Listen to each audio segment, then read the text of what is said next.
सोना 1,472 रुपये गिरकर 1,32,000 पर 10 ग्राम पर आया। चांदी की कीमत भी 1,442 रुपये कम हुई। कैरेट के हिसाब से देखें सोने की कीमत।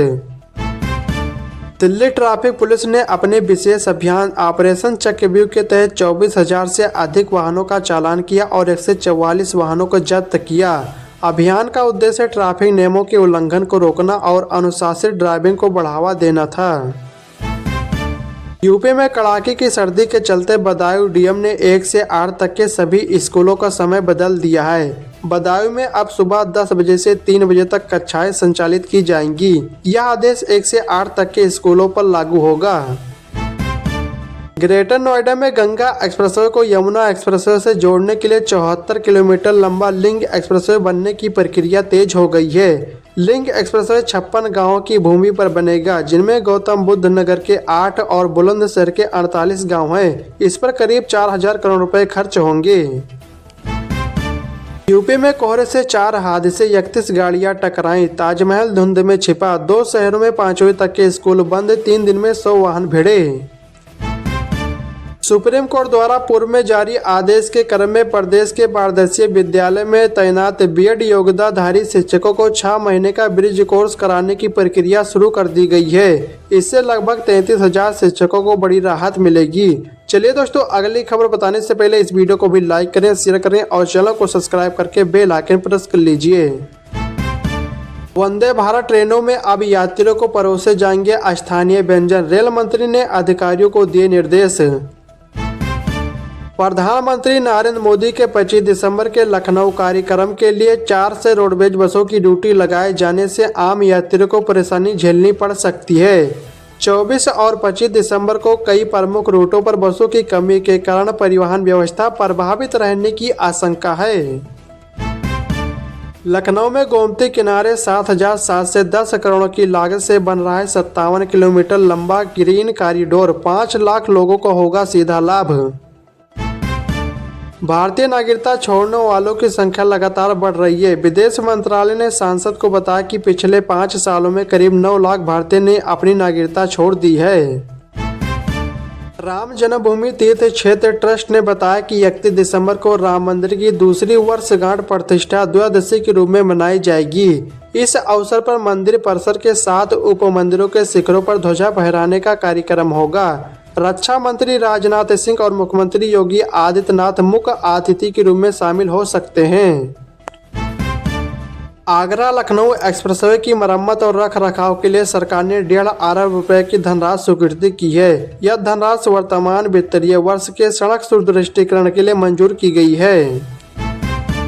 उत्तर प्रदेश के सीतापुर में सरकारी पारदर्शी स्कूलों में टीचरों के लिए भी ड्रेस कोड लागू कर दिया गया है।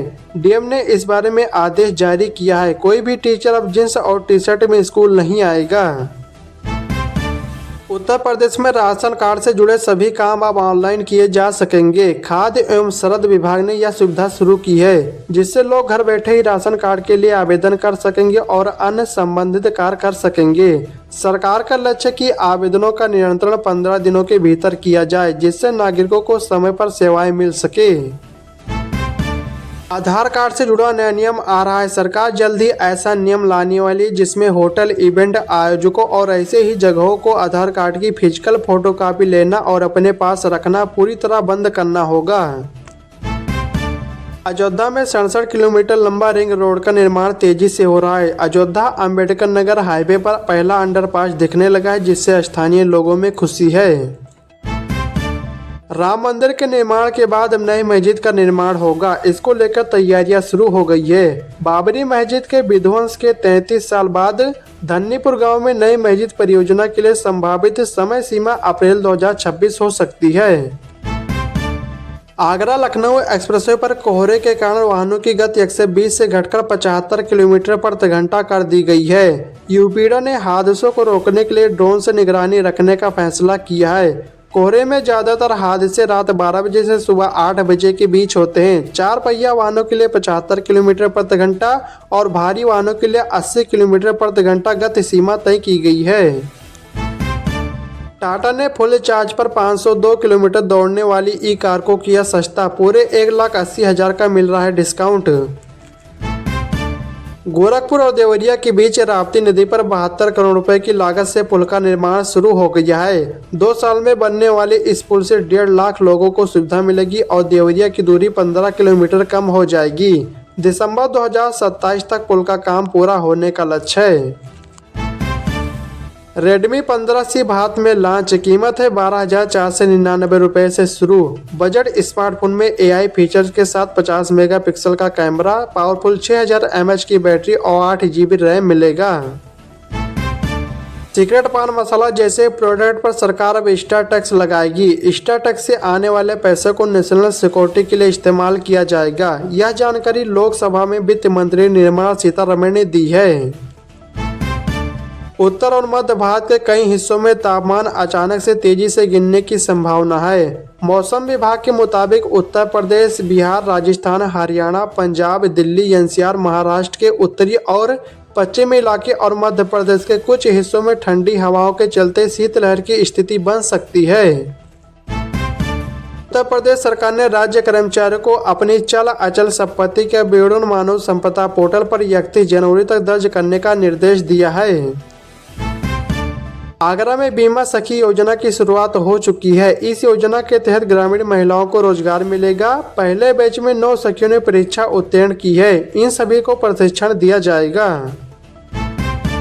उत्तर प्रदेश के बेरोजगार युवाओं के लिए खुशखबरी है। लखनऊ के साथ कानपुर, वाराणसी, प्रयागराज और गोरखपुर में रोजगार मेला लगेगा। सरकार का लक्ष्य है कि इन मेलों के माध्यम से प्रदेश में बेरोजगारी की दर को कम किया जाए और युवाओं को रोजगार प्रदान किया जाए। यह बेरोजगार युवाओं के लिए एक सुनहरा अवसर है। उत्तर प्रदेश सरकार चकबंदी प्रक्रिया को पारदर्शी बनाने के लिए हर घाटे का ई-नक्शा तैयार करेगी। रोवर मशीन से बने नए नक्शे पुराने नक्शे से मिलाए जाएंगे। पहले चरण में यह कुछ गांवों पर लागू होगा, फिर पूरे प्रदेश में। इससे भूमि विवाद कम होने की उम्मीद है। माघ मेले के दौरान श्रद्धालुओं की सुविधा के लिए रेलवे ने गोरखपुर लखनऊ वंदे भारत एक्सप्रेस को 13 से 25 जनवरी तक प्रयागराज जंक्शन के बजाय फाफामऊ स्टेशन से चलाने का निर्णय लिया है। इससे लखनऊ, अयोध्या और गोरखपुर रोड के यात्रियों को राहत मिलेगी, क्योंकि फाफामऊ स्टेशन गंगा पथ से जुड़ा है। उत्तर प्रदेश परिवहन विभाग में एक महत्वपूर्ण बदलाव होने जा रहा है। परिवहन मंत्री के अनुसार राज्य के सभी रेलवे स्टेशन और हवाई अड्डों को आपस में जोड़ा जाएगा। इस योजना का उद्देश्य यात्रियों की यात्रा को आसान और सुगम बनाना है, जिससे कनेक्टिविटी में सुधार होगा। आधार कार्ड अब जन्म तिथि के प्रमाण के रूप में स्वीकार नहीं किया जाएगा। प्रदेश सरकार ने सभी विभागों को इसके स्पष्ट निर्देश जारी कर दिया है। बाकी वीडियो को लाइक करें, शेयर करें और चैनल को सब्सक्राइब करके बेल आइकन प्रेस कर लीजिए। मिलते हैं नए वीडियो में, जब तक के लिए जय हिंद, जय भारत।